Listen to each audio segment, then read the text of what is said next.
Mwenyekiti wa tume ya uchunguzi wa matukio vurugu za uchaguzi mkuu Oktoba 29 mwaka 2025, Jaji Chande amekanusha uvumi wa kuwa tume hiyo imeongezewa muda ili ripoti yao ichakachuliwe. Jaji Chande ametaja sababu za kuomba nyongeza ya muda wa siku 21 kuwa ni ukubwa, uzito, kina cha kazi na ushahidi uliochelewa kuwafikia, na ripoti hiyo kutakiwa kuandikwa kwa lugha mbili, ikiwa Kiswahili na Kiingereza.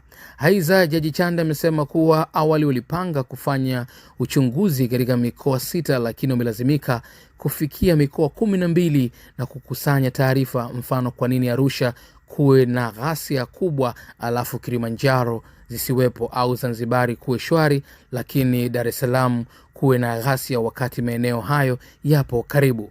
Mwishoni, Jaji Chande amesema wanataka ripoti hiyo ikitoka iwasemee waathirika, wajionee wametendewa haki, na tume hiyo imependekeza maridhiano ili kurejesha mshikamano na umoja.